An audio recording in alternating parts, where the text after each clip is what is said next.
Hello friends, स्वागत है आप सभी का एग्जाम्स वाले के इस ऑनलाइन प्लेटफॉर्म में। दोस्तों, हाल ही में नेपाल के द्वारा 100 की करेंसी को जारी किया गया है, जिसमें भारत के 3 क्षेत्र को लिपुलेख, लिम्पियाथुरा और कालापानी को अपने क्षेत्र में करेंसी के द्वारा दिखाया गया है, जिसको लेकर भारत और नेपाल के बीच में फिर से सीमा विवाद हो गया है। चलिए देखते हैं ये पूरा मामला क्या है और क्या इशू है भारत और नेपाल के बीच में। तो दोस्तों, भारत और नेपाल की हम लोग बात करें अगर, तो भारत नेपाल के साथ टोटल 1850 किलोमीटर की अपनी बाउंड्री शेयर करता है। इस बाउंड्री की बात करें अगर हम लोग, तो उत्तराखंड के साथ 263 किलोमीटर, यहाँ पर 263 किलोमीटर उत्तराखंड के साथ नेपाल अपना सीमा साझा करता है। उसके बाद उत्तर प्रदेश के साथ 560 किलोमीटर की सीमा साझा करता है। उसके बाद बिहार के साथ 729 किलोमीटर, वेस्ट बंगाल के साथ 100 किलोमीटर और सिक्किम के साथ 99 किलोमीटर की अपनी सीमा साझा करता है। टोटल 5 स्टेट भारत के ऐसे हैं जो नेपाल के साथ अपनी सीमा को साझा करते हैं। तो हाल ही में जो विवाद उत्पन्न होकर आया है वो नेपाल के द्वारा 100 रुपए की करेंसी को छापने को लेकर है, जिसमें इंडियन टेरिटरी, लिपुलेख, लिम्पियाथुरा और कालापानी को अपने करेंसी में दर्शाया गया है। वहां के जो प्राइम मिनिस्टर हैं, प्राइम मिनिस्टर पुष्पकमल दहल प्रचंड, इन्होंने ये डिसीजन लिया है कि नेपाल अपनी करेंसी में नए मैप को जारी करेगा, जिसमें ये तीनों क्षेत्र इंक्लूड हैं। आइए इन तीनों क्षेत्रों को हम लोग देखते हैं ये कहां पर है और इनको लेकर विवाद क्या है। तो दोस्तों, ये है वो तीनों क्षेत्र जिसको लेकर समय समय पर विवाद होता रहता है। ये है लिम्पियाथुरा दर्रा और यहाँ पर है कालापानी और ये है लिपुलेख दर्रा। ये तीनों जो क्षेत्र हैं ये आपके उत्तराखंड में पड़ते हैं और नेपाल इस टोटल एरिया को अपना क्षेत्र मानता है, इसको समय समय पर क्लेम करता रहता है। और ऐसा क्लेम वो क्यों करता है, आइए वो देखते हैं। तो सबसे पहले हम लोग सुगौली की संधि को देखते हैं, जो 1816 को इंडो नेपाल युद्ध के बाद हुआ था। तो इस संधि में क्या कहा गया था कि जो ये काली नदी है, जो ये काली नदी भारत और नेपाल के बीच में सीमा बना रही है, ये देखिए ये काली नदी है, इसको महाकाली नदी भी कहते हैं।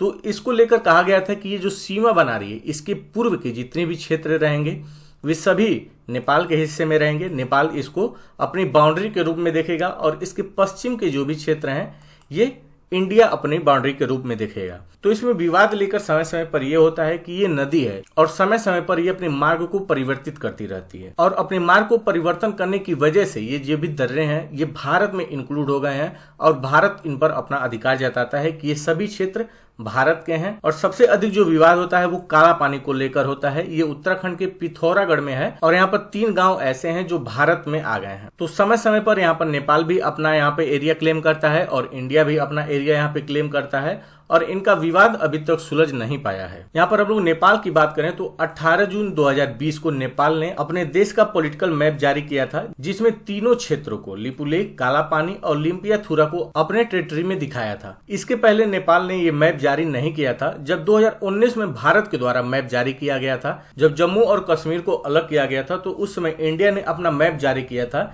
जिसमें इन तीनों क्षेत्रों को इंडिया ने अपने क्षेत्र में दिखाया। उस समय नेपाल ने इस पर आपत्ति दर्ज की और 18 जून 2020 को अपना मैप जारी किया और उसमें इन तीनों क्षेत्रों को अपना दिखाया। उस समय इंडिया ने आपत्ति दर्ज की और इन तीनों क्षेत्रों को अपने टेरिटरी के अंदर बताया। भारत और नेपाल की ये सीमा विवाद 200 साल पुराना है। 1816 से अब तक इस पे विवाद चलता आ रहा है और समय समय पर अलग अलग कमेटियां बनाई गई हैं। अभी हाल ही में 2014 में बाउंड्री वर्किंग ग्रुप बनाया गया था, जो बॉर्डर से रिलेटेड जो भी डिस्प्यूट हैं इंडिया और नेपाल के बीच, इसको सुलझाने की कोशिश करेगा। लेकिन अभी तक भारत और नेपाल का जो सीमा विवाद है ये पूरी तरह से समाप्त नहीं हो पाया है। इसलिए समय समय पर बैठकें होती रहती हैं और हाल ही में ये विवाद उत्पन्न आया है जब नेपाल के द्वारा इस करेंसी को जारी किया गया है, 100 रुपए की करेंसी को, जिसमें भारत के क्षेत्रों को अपने क्षेत्र में दिखाया गया है। तो देखते हैं आगे भारत सरकार का इस पे क्या रिस्पॉन्स होता है। आशा करता हूं दोस्तों आप लोग को वीडियो पसंद आई होगी। अगर वीडियो आपको पसंद आई हो तो इसे लाइक जरूर करें, अपने दोस्तों के साथ इसे शेयर करें और चैनल पे आप नए हैं तो इसे सब्सक्राइब जरूर कर लें ऐसी और इम्पोर्टेंट वीडियो देखने के लिए। मिलते हैं अगले वीडियो के साथ, तब तक के लिए नमस्कार।